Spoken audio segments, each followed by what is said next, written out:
Bonjour à tous mes amis, Baruch Hashem. J'aimerais partager avec vous un enseignement extrêmement profond et très court.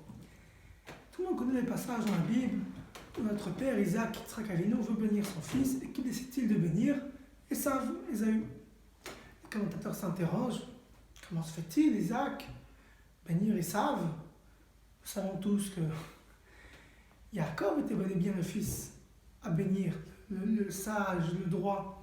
Tandis que Esav, Ésaü était le fils trompeur, manipulateur, menteur. Alors certains commentateurs expliquent que Esav était âgé dans l'âge, qu'il n'arrivait plus à discerner lequel de ses deux fils était le vrai tzaddik. Cet commentaire, bien que valable, est assez troublant quand on sait comment est né Isaac. Il faut savoir que les commentateurs nous disent que Sarah et Manou, notre mère Sarah, la femme d'Abraham, le père des croyants, n'arrivait pas à avoir d'enfants parce qu'ils étaient trop hauts. Donc elle a dû descendre un peu de niveau pour enfanter Isaac. Reformulons, Isaac est donc d'une relation extrêmement profonde, composée de montées et de descentes spirituelles. Ce n'est donc pas un être qu'on peut facilement manipuler. Autrement dit, Isaac savait ce qu'il faisait en bénissant Esav. La question est pourquoi? Sans suspense, je vais vous donner la réponse. Une réponse qu'il faut rentrer dans la tête et dans le cœur à tous et toutes, juifs, non-juifs, femmes, hommes, petits, grands, sur toute la planète bleue. Écoutez bien. Esav se dit, Jacob, ce n'est pas plus juif, ce sont les religieux, les chapeaux, les barbes. Où est-ce qu'on va aller avec ça? Ils vont faire des synagogues, des écoles talmudiques, beaucoup de livres de foi.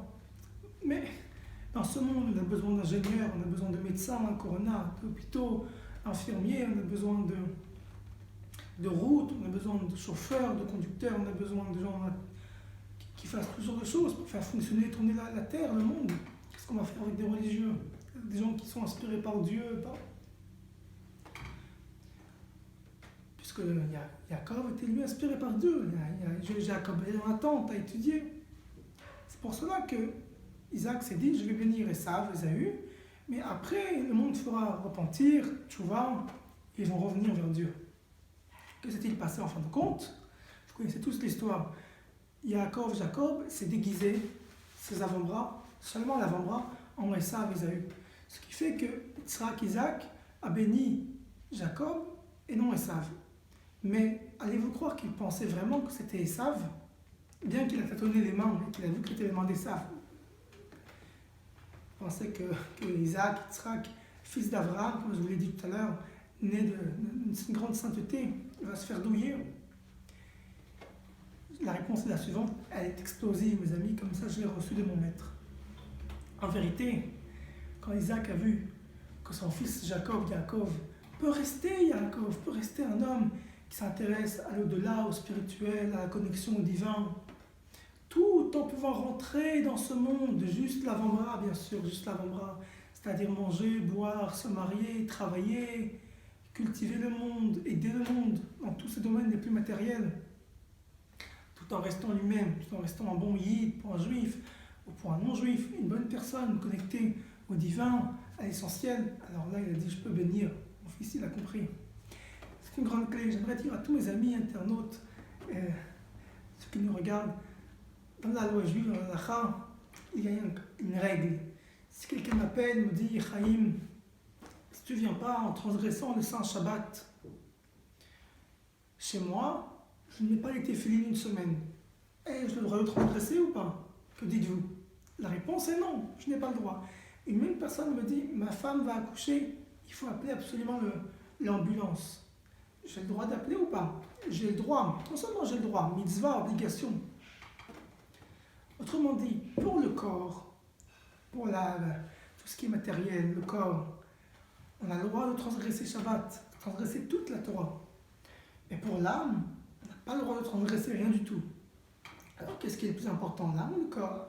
A priori, le corps.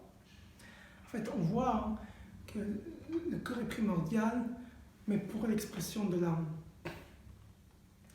Et pas que ça. En vérité, c'est que comme cela que l'âme peut pleinement prendre sa place. C'est pas seulement que je donne la charité, mais je peux travailler.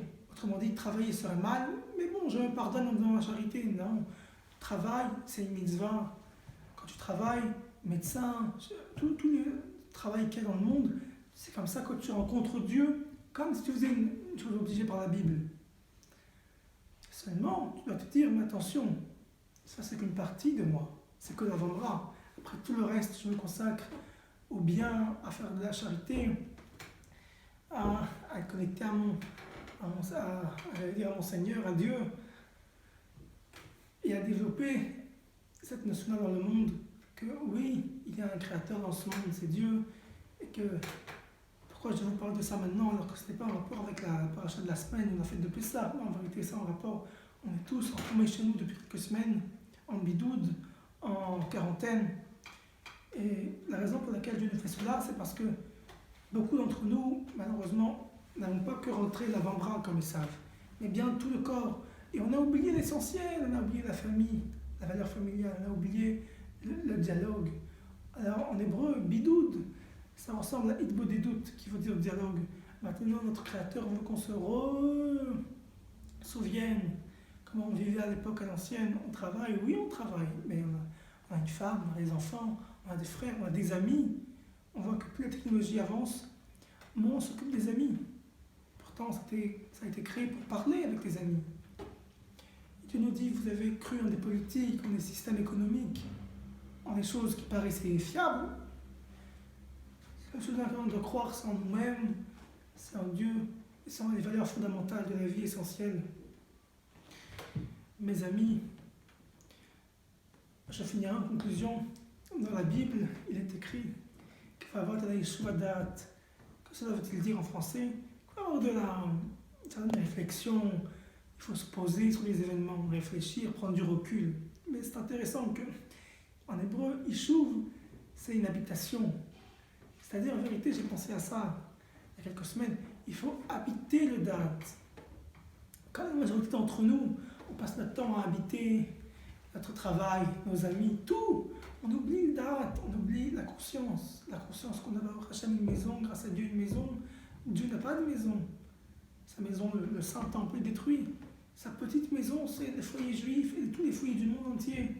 7 milliards d'hommes et femmes sur terre qui se consacrent à lui, qui lui donnent un peu de temps. Alors, puisse être méritant de penser à Dieu, de penser à nous et de revenir aux valeurs essentielles de la vie. Mais attention, pas pour l'âme, pas que pour l'âme. C'est pour le corps aussi. C'est même quand on boit et quand on mange. On peut transcender ça. Transcender ça pour le divin. Bonne fête à tous de Pessah, à tout le peuple juif et à tout le reste de l'humanité. Bonne journée.